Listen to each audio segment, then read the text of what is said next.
Hi friends, আজ আমি restaurant স্টাইলের তন্দুরি রুটি বাড়িতেই বানিয়ে দেখাবো। এখানে আমি একটা বড় পাত্রে নিয়ে নিয়েছি 2 চামচ মতো টক দই।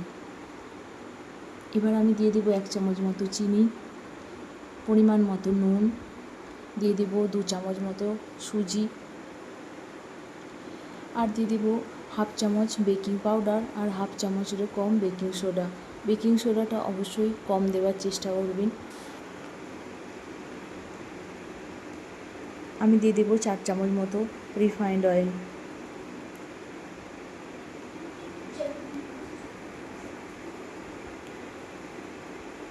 আর দিয়ে দেবো 1 কাপ মতো আটা।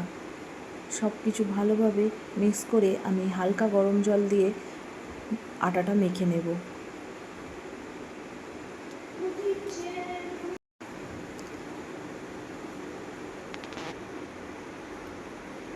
আপনারা চাইলে ময়দারও বানাতে পারেন, এটা অনেকক্ষণ পর্যন্ত নরম থাকবে।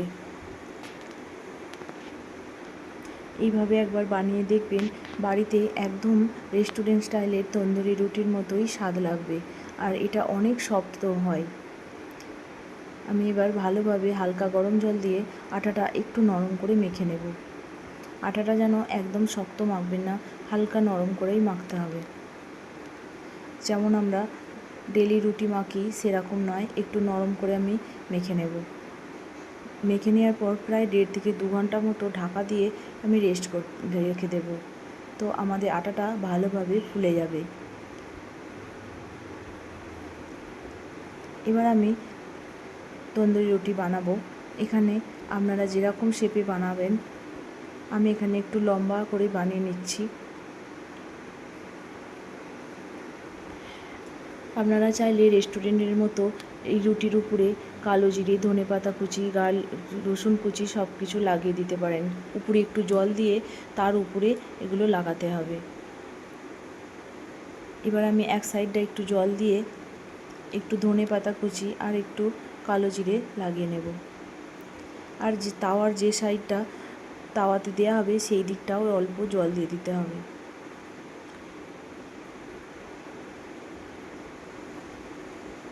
আমি তাওয়াতে একটু জলের ছিটিয়ে দিয়ে দিতে হবে, তারপরে রুটিটা বসিয়ে দিতে হবে, তাহলে রুটিটা আর আমাদের খুলে যাবে না।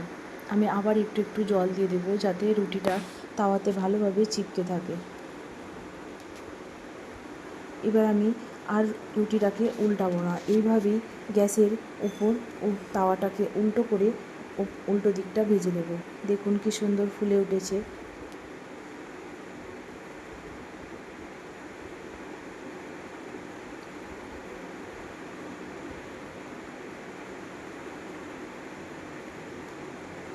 জল দেওয়ার কারণে দেখতে পাচ্ছেন আমাদের রুটিটা কোনোভাবেই ওদিক থেকে খুলে যাবে না। এইভাবে আমি উল্টো দিকটা সেঁকে নেব।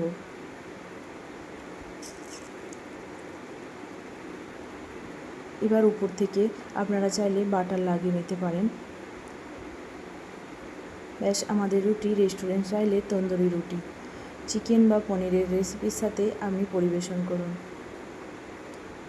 এরকম আরও রেসিপি পাওয়ার জন্য আমার চ্যানেলটা অবশ্যই সাবস্ক্রাইব করে রাখবেন। Thanks for watching.